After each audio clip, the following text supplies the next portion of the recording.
Okay students, next जो हमारा topic है चैप्टर नंबर 6 सोल्यूशन में हमारे पास ये कुछ टाइप्स ऑफ सॉल्यूशंस हैं। सैचुरेटेड सॉल्यूशन है, अनसैचुरेटेड सॉल्यूशन है, सुपर सैचुरेटेड सॉल्यूशन है।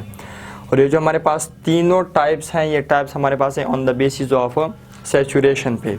सो फर्स्ट ऑफ ऑल हम स्टार्ट करते हैं, प्रोसीड करते हैं सैचुरेटेड सॉल्यूशन क्या होता है। अगर हम सैचुरेटेड सॉल्यूशन को डिफाइन करते हैं तो ये एक ऐसा सॉल्यूशन होता है जिसमें maximum amount of solute dissolve होता है गिवन टेम्परेचर पे। आप देख सकते हैं कि सपोज कर लेते हैं हमारे पास एक बीकर है, उस बीकर में हमारे पास 100 सेंटीमीटर क्यूब ऑफ वाटर पड़ा हुआ है। अब उस बीकर में हमारे पास जो maximum amount of solute dissolve हो गया गिवन टेम्परेचर पे। हम सपोज कर लेते हैं हमारे पास ये रूम टेम्परेचर जो है ये गिवन टेम्परेचर, ये हमारे पास जो है ये 20 डिग्री सेंटीग्रेड है। गिवन टेम्परेचर का सिंपल मतलब ये है।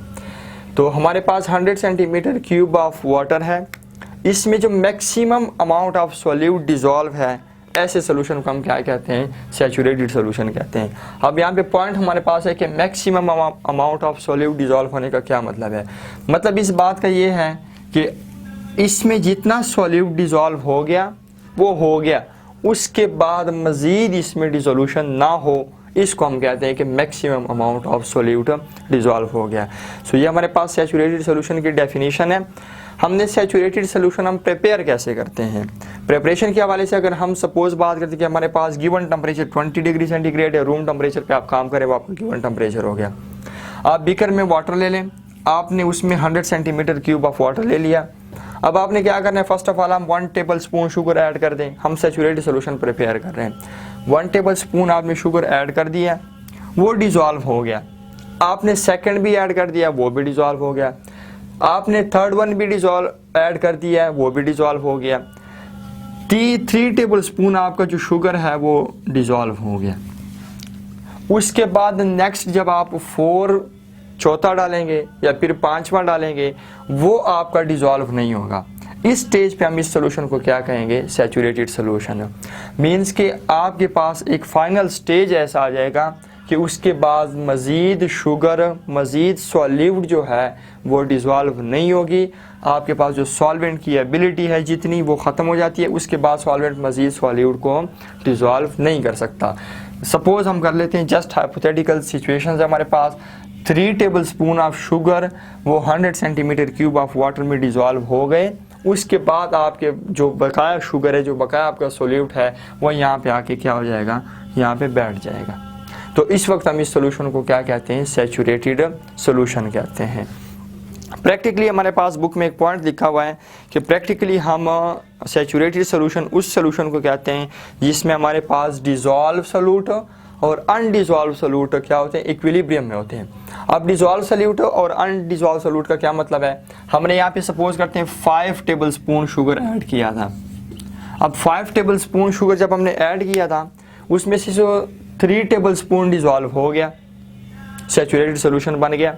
लेकिन बकाया जो 2 टेबल स्पून है वो हमारे पास वैसी बीकर के तह में पड़ा हुआ है वो शुगर।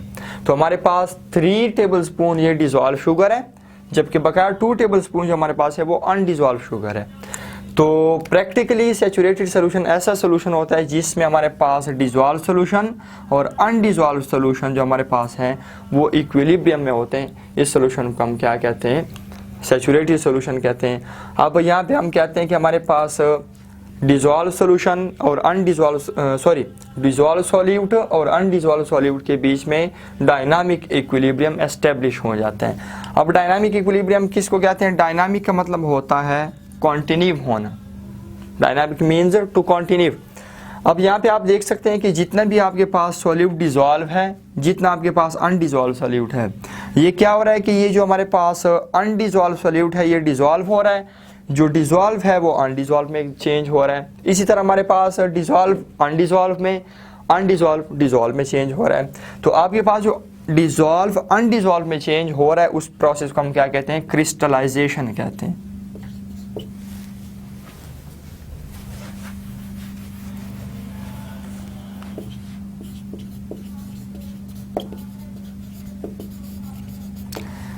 पॉइंट क्लियर है। मैंने ये कहा है कि डायनामिक इक्विलिब्रियम में डिजॉल्व सोल्यूट और अनडिजॉल्व सोल्यूट हमेशा हमारे पास इंटरचेंज होते रहते हैं। अब ये अनडिजॉल्व का डिजॉल्व हो जाना और डिजॉल्व का दोबारा अनडिजॉल्व हो जाना, तो डिजॉल्व का अनडिजॉल्व हो जाना उसको हम क्या कहते हैं, क्रिस्टलाइजेशन कहते हैं। तो सैचुरेटेड सोल्यूशन में हमारे पास क्रिस्टलाइजेशन और डिसोल्यूशन के बीच में डायनामिक इक्विलिब्रियम होता है, लेकिन जो हमारे पास डिजॉल्व सोल्यूट की जो नेट अमाउंट होती है वो हमेशा कांस्टेंट होती है, वो कभी चेंज नहीं होती। सो स्टूडेंट्स, ये सिंपल हमारा कॉन्सेप्ट है कि इसका सैचुरेटेड सोल्यूशन का। नेक्स्ट वन हमारा है अनसैचुरेटेड सोल्यूशन। अनसैचुरेटेड सोल्यूशन के लिए हम एग्जांपल यही ले लेते हैं।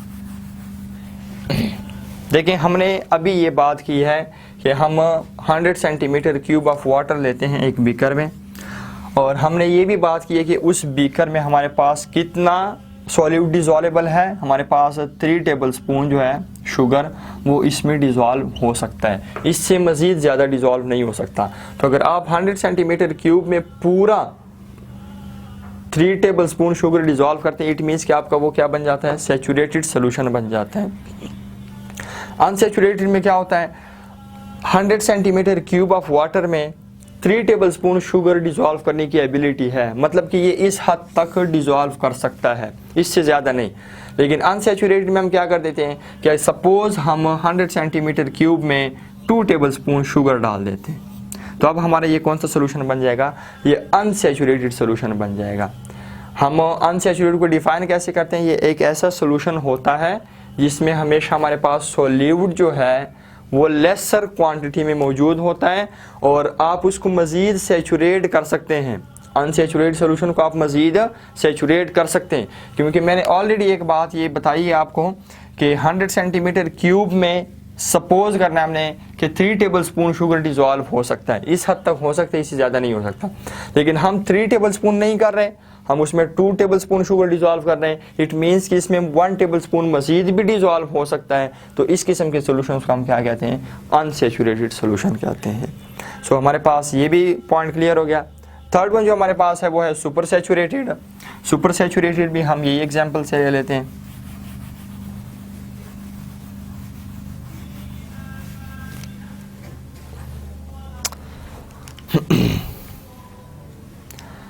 अच्छा, अब हम सुपर सैचुरेटेड सोल्यूशन को पहले डिफाइन कर लेते हैं। सुपर सैचुरेटेड सोल्यूशन ऐसा सोल्यूशन होता है जो कि सैचुरेटेड सोल्यूशन से ज़्यादा कंसनट्रेटेड होता है। कंसनट्रेटेड, हम अगर सिंपल रूटीन लाइफ में आसान अल्फाज में बात करते हैं तो कंसनट्रेशन हमारे पास कहते हैं, सपोज अगर हम कहते हैं ये सोल्यूशन बहुत ज़्यादा कंसनट्रेटेड है, इसका मतलब ये होता है कि सिंपल आसान अल्फाज में ये बहुत ज़्यादा गाढ़ा है, ये सिंपल हमारे पास बात हो गई है। तो सुपर सैचुरेटेड सोल्यूशन ऐसे सोल्यूशंस होते हैं जो कि सैचुरेटेड सोल्यूशन से ज़्यादा कंसनट्रेटेड होते हैं। अब होता क्या है, हमने यही बात ऑलरेडी की है कि 100 सेंटीमीटर क्यूब ऑफ वाटर है, इसमें आप मैक्सिमम जो है 3 टेबल स्पून शुगर डिज़ोल्व हो सकता है, इससे ज़्यादा नहीं हो सकता। अब अगर हम यही 100 सेंटीमीटर क्यूब ऑफ वाटर में हमने 3 टेबल स्पून शुगर डिज़ोल्व कर दिया, ये हमारे पास कौन सा सोल्यूशन बन गया, सैचुरेटेड सोल्यूशन बन गया। अब इसी सैचुरेटेड सोल्यूशन को अगर हम हीट कर देते हैं तो इसमें सॉल्यूट डिज़ोल्व करने की एबिलिटी मज़ीद ज़्यादा हो जाती है। अब आप क्या करें कि आप और भी ऐड कर सकते हैं, आप 2 टेबल स्पून आपने और ऐड कर दिया। अब वो सैचुरेटेड सोल्यूशन जिसमें 100 सेंटीमीटर क्यूब में 3 टेबल स्पून डिज़ोल्व थे, हीट अप्लाई करने के बाद इसमें सॉल्यूट डिज़ोल्व करने की एबिलिटी मज़ीद इंक्रीज़ हो गई, आपने 2 टेबल स्पून और भी ऐड कर दिए, वो भी डिज़ोल्व हो गए। अब आपके पास 100 सेंटीमीटर क्यूब ऑफ सॉल्वेंट में, वाटर में 5 टेबल स्पून शुगर जो है वो डिज़ोल्व हो गई है। अब आपका ये कौन सा सोल्यूशन बन गया, अब ये आपका बन गया सुपर सैचुरेटेड सोल्यूशन। तो आप देख सकते हैं कि ये सुपर सैचुरेटेड सोल्यूशन जो है सैचुरेटेड से ज़्यादा कंसनट्रेटेड है। सैचुरेटेड में क्या था, सॉल्वेंट की क्वांटिटी सेम है दोनों में, इसमें भी 100 सेंटीमीटर क्यूब है, उसमें भी 100 सेंटीमीटर क्यूब है, लेकिन यहाँ पे हमारे पास सैचुरेटेड में 3 टेबल स्पून डिज़ोल्व हो रहे थे, यहाँ पे हमारे पास 5 टेबल स्पून डिज़ोल्व हो रहे हैं। एक पॉइंट और नोट करें कि हमारे पास हमने हीट तो अप्लाई किया सैचुरेटेड सोल्यूशन पे, 2 टेबल स्पून हमारे पास और भी डिज़ोल्व हो गया, लेकिन एक स्टेज फाइनल आपके पास फिर आ जाएगा जिसमें आप मज़ीद हीट अप्लाई करने के बाद भी आपके पास मज़ीद जो सॉल्यूट होगा वो डिज़ोल्व नहीं होगा। सो हमारे पास ये सुपर सैचुरेटेड की भी बात क्लियर हो गई, ये पॉइंट क्लियर हो गया। हमारे पास एक एग्जांपल है कि सपोज हमारे पास एक बीकर है, उस बीकर में आपके पास 100 सेंटीमीटर क्यूब ऑफ वाटर मौजूद है। उस बीकर में आपने सोडियम थायोसल्फेट का सॉल्यूशन बनाना है। सो ये ऑलरेडी ये वैल्यूज़ कैलकुलेटेड की गई हैं कि हमने सॉल्यूशन बनाना है सोडियम थायोसल्फेट का Na2S2O3 सोडियम थायोसल्फेट। अब ये जो सॉल्यूशन बनाया गया है, ये सॉल्यूशन बनाया गया है मेरे ख्याल में 20 डिग्री सेंटीग्रेड पे जी। टेम्परेचर हमारे पास है 20 डिग्री सेंटीग्रेड। तो 20 डिग्री सेंटीग्रेड पे इन्होंने सैचुरेटेड सॉल्यूशन जब बनाया, उन्होंने ये बात कैलकुलेट की है कि 100 सेंटीमीटर क्यूब में जो हमारे पास मैक्सिमम डिज़ोल्व हो सकता है सोडियम थायोसल्फेट, वो हमारे पास मैक्सिमम 20.9 ग्राम जो है वो डिज़ोल्व हो सकता है। तो 100 सेंटीमीटर क्यूब में जब इतना ही डिज़ोल्व कर सकता है और आपने इतना ही ऐड कर दिया सोडियम थायोसल्फेट, इट मीन्स कि आपके पास ये कौन सा सॉल्यूशन बन गया, सैचुरेटेड बन गया। लेकिन अगर आप 20.9 ग्राम से सोडियम थायोसल्फेट थोड़ा कम डाल देते हैं, इट मीन्स कि वो आपका कौन सा सॉल्यूशन हो जाएगा, अनसैचुरेटेड हो जाएगा। लेकिन अगर आप क्या कर लेते हैं, इसी 100 सेंटीमीटर क्यूब में आप 20.9 ग्राम से ज़्यादा डाल लेते हैं, इट मीन्स कि आपका वो सुपर सैचुरेटेड सॉल्यूशन बन जाएगा। सो पॉइंट क्लियर हो गया। नेक्स्ट चलते हैं हमारे पास डाइल्यूशन ऑफ सॉल्यूशन। ये हमारे pass on the basis of concentration, again दो टाइप्स हैं किसकी, सॉल्यूशन की।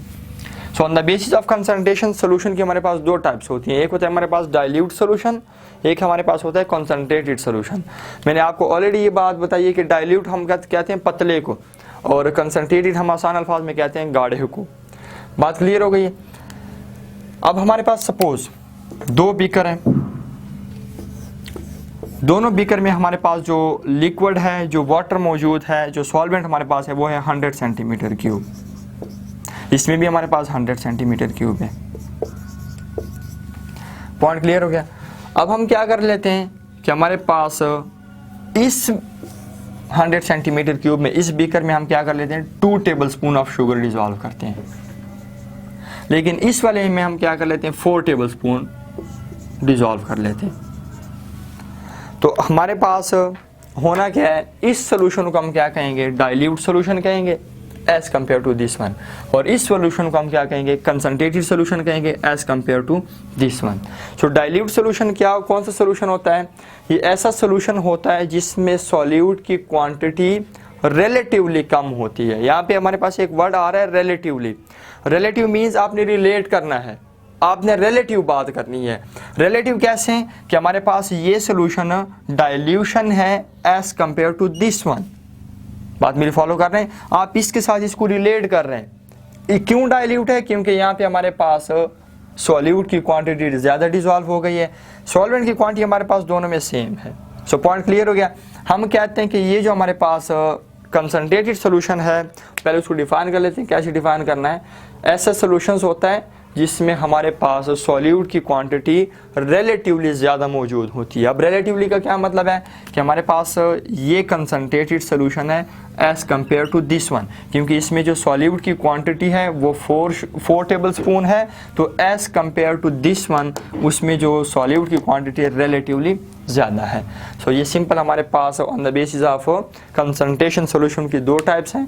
सो स्टूडेंट हमारे ये टॉपिक ख़त्म हो जाता है। हमने 2 टाइप्स डिस्कस की हैं सोल्यूशन की, on the basis of saturation and second one on the basis of concentration.